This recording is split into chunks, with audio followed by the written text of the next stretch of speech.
নমস্কার, কাকলিস কুকিং হাবের নতুন আরেকটি ভিডিওতে আপনাদের সবাইকে স্বাগত।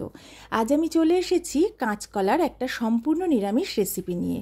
কাঁচকলার ভিতর বাদাম দিয়ে কিভাবে আমি এই সুস্বাদু রেসিপিটা খুবই অল্প সময়ে অল্প উপকরণে বানিয়ে ফেলি, সেটাই আমি আপনাদের সাথে আজ শেয়ার করব। তাহলে চলুন আমার সাথে থেকে দেখতে থাকুন।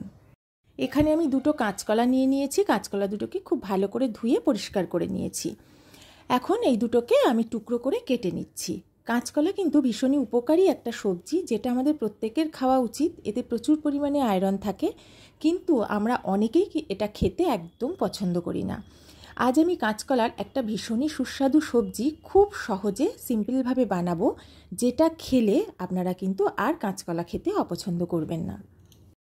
এখন আমি এর খোসাটা ছাড়িয়ে নিচ্ছি, একটু মোটা করে ছাড়িয়ে নিচ্ছি। খোসাগুলো কিন্তু ফেলবো না, এগুলো পরে রান্না করব।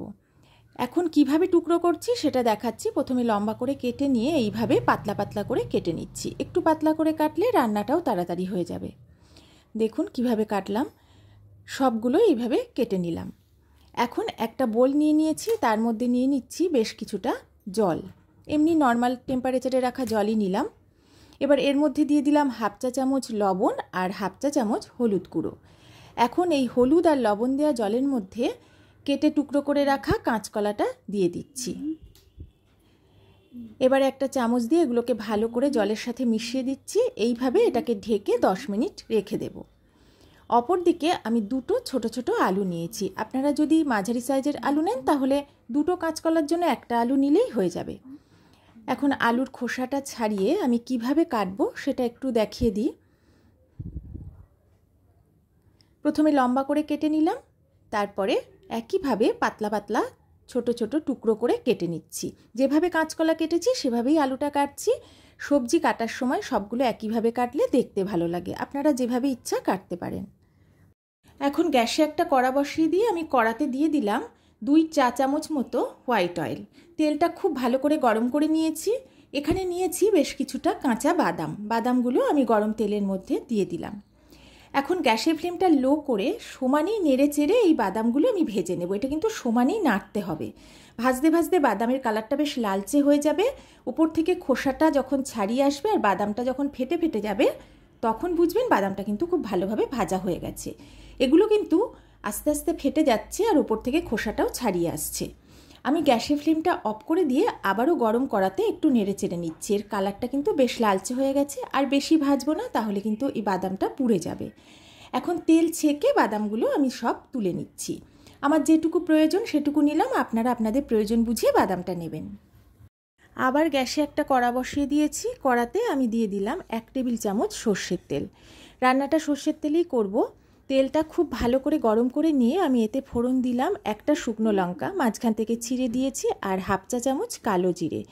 ফোড়নটা কয়েক সেকেন্ড খুব ভালো করে ভেজে নিয়েছি।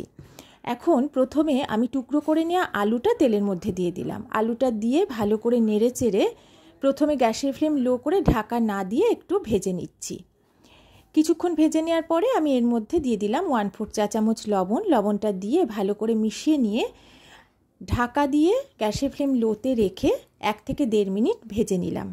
এখন ঢাকাটা তুলে নিয়েছি, নিয়ে আবারও একটু নেড়ে নিয়ে দেখে নিচ্ছি যে একটু ভাজা হয়েছে এটা। এবারে আমি এদিকে যে কলাটা ভিজিয়ে রেখেছিলাম সেই জলটা পুরো ছেঁকে ফেলে দিয়েছি। সেই কলার টুকরোগুলো আমি এবার আলুর মধ্যে দিয়ে দিলাম। এবার আলু আর কলা একসাথে ভালো করে নেড়ে চেড়ে মিশিয়ে নিয়ে বেশ কিছুটা সময় ভেজে নেব, যাতে কলা আর আলু প্রায় বেশিরভাগটাই সেদ্ধ হয়ে যায়। আর যেহেতু কলাটা একটু নরম, তাড়াতাড়ি সেদ্ধ হয়, তাই এই কলাটা একটু পরে অ্যাড করলাম। এখন গ্যাসের ফ্লেম লো করে ঢাকা দিয়ে এগুলোকে ভেজে নেব। 5-7 মিনিট ঢাকা দিয়ে লো ফ্লেমে ভেজে নিয়েছি। এখন আমি এর মধ্যে দিয়ে দিলাম 1 কাপ মতো গরম জল। জলটা দিয়ে একটু মিশিয়ে নিয়ে এবার আমি এর মধ্যে দিচ্ছি 1.5 চা চামচ সাদা সর্ষে বাটা। আপনারা যদি কালো সর্ষে বাটা দেন তাহলে সর্ষেটা বেটে নিয়ে ছেঁকে তারপরে এর মধ্যে দেবেন, সেটাই বেশি স্বাস্থ্যকর হবে। সর্ষে বাটাটা দিয়ে আমি একটু নেড়ে মিশিয়ে নিচ্ছি।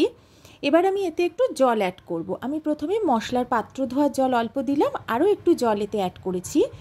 আলু আর কাঁচকলাটা কিন্তু পুরোপুরি সেদ্ধ হয়নি, একটু বাকি আছে। সেটুকু সেদ্ধ হওয়ার জন্য অল্প একটু জল হলেই হবে, সেটাই আমি পরিমাণ বুঝে অ্যাড করলাম। আর আমি এতে দিয়ে দিয়েছি হাফ চা চামচ হলুদ গুঁড়ো। এটা দিয়ে ভালো করে মিশিয়ে নিয়ে দিলাম খুব অল্প পরিমাণ স্বাদ মতো লবণ। লবণটা দিয়েও ভালো করে মিশিয়ে নিচ্ছি। এখন গ্যাসের ফ্লেমটা হাইতে করে দিয়ে প্রথমে এটাকে ফুটিয়ে নিলাম। তারপরে গ্যাসের ফ্লেম লো করে ঢাকা দিয়ে এটাকে বেশ কিছুক্ষণ রান্না করে নেব। ঢাকাটা তুলে নিয়েছি। এখন আমি দেখে নিচ্ছি আলু আর কাঁচকলা সেদ্ধ হয়েছে কিনা। এগুলো কিন্তু ভালোভাবেই সেদ্ধ হয়ে গেছে। এগুলো সেদ্ধ হতে খুব বেশি সময় লাগবে না, আমি 2 মিনিট মতো ঢেকে রেখেছিলাম। এখন আমি এর মধ্যে দিয়ে দিচ্ছি টমেটো কুচি। একটা মাঝারি সাইজের টমেটো খুব ছোট ছোট করে আমি কুচিয়ে নিয়েছি। টমেটোটা একটু শেষের দিকে আমি অ্যাড করলাম, কারণ টমেটোটা একদম গলে মিশে গেলে ভালো লাগবে না। এগুলো একটু গোটা গোটা থাকবে, খাওয়ার সময় মুখে পড়বে, তাহলে কিন্তু খেতে ভালো লাগবে। এবার একটু ভালো করে মিশিয়ে নিয়ে গ্যাসের ফ্লেম লো করে 1 মিনিট ঢেকে রেখে দেব, যাতে টমেটোর কাঁচা ভাবটা চলে যায়। এখানে আমি একটা হামানদিস্তা নিয়ে নিয়েছি। হামানদিস্তার মধ্যে ভেজে নেওয়া বাদামগুলো নিয়ে নিলাম। এগুলোকে আমি এখন আধ ভাঙা করে নেব, যেন একদম মিহি গুঁড়ো না হয়ে যায় বা গোটা গোটাও যেন না থাকে, সেইভাবে বাদামগুলোকে আমি ভেঙে নিচ্ছি। এগুলোকে আমি এখন রেডি করে ফেললাম। মিনিট খানেক রান্না করে নেওয়ার পরে আমি দেখে নিচ্ছি টমেটোটা খুব সামান্য সেদ্ধ হয়েছে, কিন্তু গোটাই আছে। এবারে আমি এর মধ্যে দিয়ে দিলাম 1 চা চামচ চিনি। চিনিটা দিয়ে ভালো করে মিশিয়ে নিচ্ছি। যেহেতু এটা নিরামিষ রান্না, তাই একটু মিষ্টি মিষ্টি হলে খেতে ভালো লাগবে, তবে লবণ মিষ্টি ঝালটা আপনারা আপনাদের স্বাদ বুঝে দেবেন। এবারে আমি এর মধ্যে দিয়ে দিলাম ক্রাশ করে নেওয়া বা আধ ভাঙা করে নেওয়া ভেজে রাখা বাদামগুলো। বাদামটা দিয়ে ভালো করে মিশিয়ে নিয়ে আমি মিনিট 2 লো ফ্লেমে এটাকে রান্না করে নেব। মিনিট 2 পরে রান্নাটা এখন প্রায় আমার শেষের পর্যায়ে। আমি এর মধ্যে অ্যাড করে দিলাম 1 চা চামচ কাঁচা সর্ষের তেল আর 2টো চেরা কাঁচা লঙ্কা। যেহেতু কাঁচা সর্ষের তেলটা দিলাম, তাই মিনিট খানেক আমি আবারও এটাকে ফুটিয়ে নেব। একটু নেড়ে মিশিয়ে নিচ্ছি। মিনিট খানেক পরে রান্নাটা কিন্তু আমার একদম কমপ্লিট হয়ে গেছে। এটা খুব ভালোভাবে ফুটেও গেছে, একটা সুন্দর গন্ধ বেরোচ্ছে সব কিছু মিলে। এই সর্ষের তেল, সর্ষে, কাঁচা লঙ্কা সব কিছু মিলে মিশে এর স্বাদ আর গন্ধটা কিন্তু হয় অসাধারণ। এবার গ্যাসের ফ্লেম অফ করে আমি এটাকে ঢেকে রাখবো 5 মিনিট। 5 মিনিট স্ট্যান্ডিং টাইমে রাখার পরে আমি একটা সার্ভিং প্লেটে তুলে নিচ্ছি। বাদাম দিয়ে কাঁচকলা আলুর ঝালের এই রেসিপিটা আপনাদের কেমন লাগলো অবশ্যই আমাকে কমেন্ট করে জানাবেন। যারা কাঁচকলা খেতে একদম ভালোবাসেন না, অবশ্যই এভাবে বানিয়ে একবার খাবেন। আশা করি আপনাদের ভীষণ ভালো লাগবে। নতুন পুরনো সকল বন্ধুদের আমার চ্যানেলে স্বাগত আর অনেক অনেক ভালোবাসা আর ধন্যবাদ জানিয়ে আমি আজকের মতো বিদায় নিচ্ছি। যদি আমার ভিডিওটা ভালো লাগে অবশ্যই একটা লাইক কমেন্ট করবেন, পারলে শেয়ার করবেন। সবাই ভালো থাকবেন, সুস্থ থাকবেন।